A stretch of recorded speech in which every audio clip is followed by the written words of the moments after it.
Hello, everybody. Larkin Sauers. If you know anything about numerology, you know that the number 11 is the number for change. And this is the year 2011, and this is the year of change.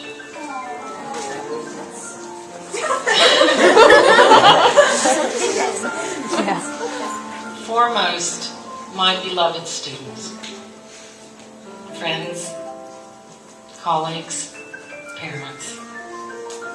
A decade ago, I had a dream, and in it, people of all ilks were gathered in a common place of circles, soft pink lights, coffee, and candles. In each of their mouths was a voice that professed their most profound values, thoughts balanced with emotion. On our walls and on our shelves stood creations of clay and paper, wood and metal. Through our hands and voices, out of the deepest places came songs of celebration and community. I wanted to make Insquire a living thing. Today, looking back, I can see clearly how the desire became the thing. Ralph Waldo Emerson, great American transcendentalist, taught me that a foundation must be built beneath the dream.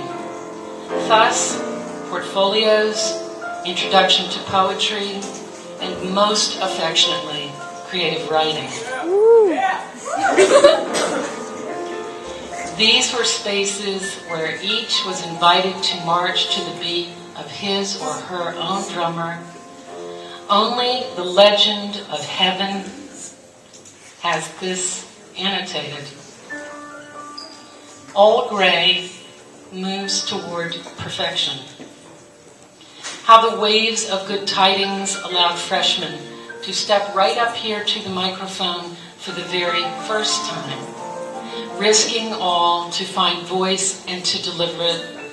How the generosity of the human spirit, inflamed by this space, sent prayers to Biloxi, books to Zambia, financial support to libraries, shelters, schools, adult literacy centers.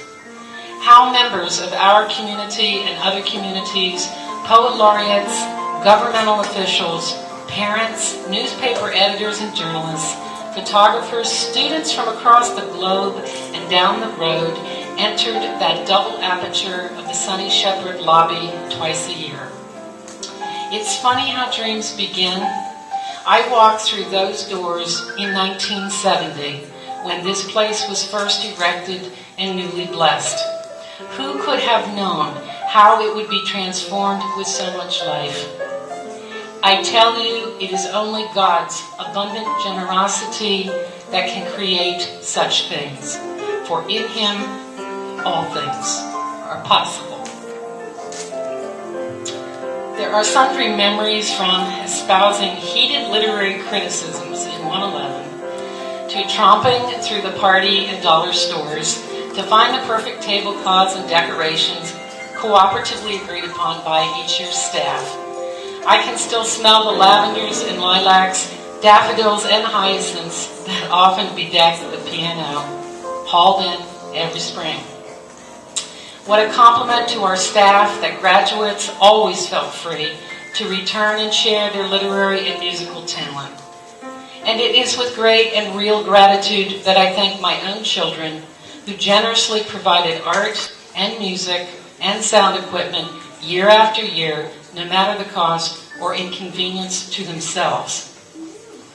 But how rich the comedy, how raucous the zaniness, and whether the drummer hit the right beat or the singer sang in the right key, it made little difference. Even though we acknowledge the shaking hands and knocking knees, it is quite okay. It was always about getting there. For open mic was never about competition. Open mic was never about being a fundraiser. Open mic was never about a group or an age or a level. It simply was an invitation an overture, a leap of faith, and trust in youth. As there were many performances over these past 20 biannual gatherings, I recall from all the open mic nights, so there are so many students on staff who I shall always, always cherish.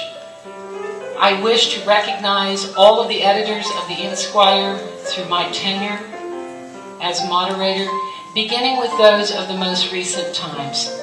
And I would like to start by thanking Aaron Pollock for his great and quiet and deep support.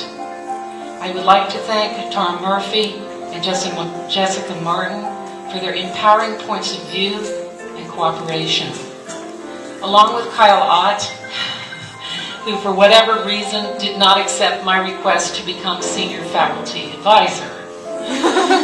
He would certainly be here tonight, except that he is at Sarah Lawrence, one of the greatest writing schools in the nation, because of the talent that he has and the way that he has made itself manifest in our school community. So I'm very, very excited about this. And finally, Olivia Harper Wilkins, duct tape queen, and can do anything extraordinary.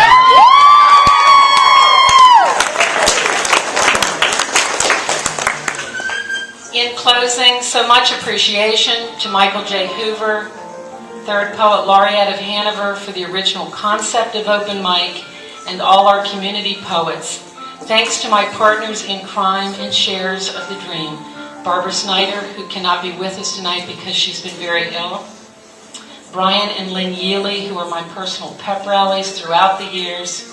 Lynn was actually a former student of mine. Brian I missed having as a student by 1 year. I would like to thank Rita Sledzik and Matt Mikowski for keeping me centered with so much laughter and so much quiet grace, and always attending faculty members, Ms. Godow, Ms. Murphy, Ms. Morocco, very, very constant guides and supports for our students. I would like to thank Holly Cerise for the setups and sometimes next day coffee cleanups, unbelievably talented baker parents, though I have gained 5 or 10 pounds because of your cupcakes. The host of secretaries and students who displayed advertisements on the marquee and postered the school. Tom Klunk, the janitor in the school who was my very first student here in 1979. And I would like to especially remember Bill Slagle, who has gone before us, marked in Christ. God bless you one and all. My last words: be the beautiful princess. Bubble one another on your birthdays. Find the leprechaun in the heater. Wave the wand. Magic happens. God love you. I do.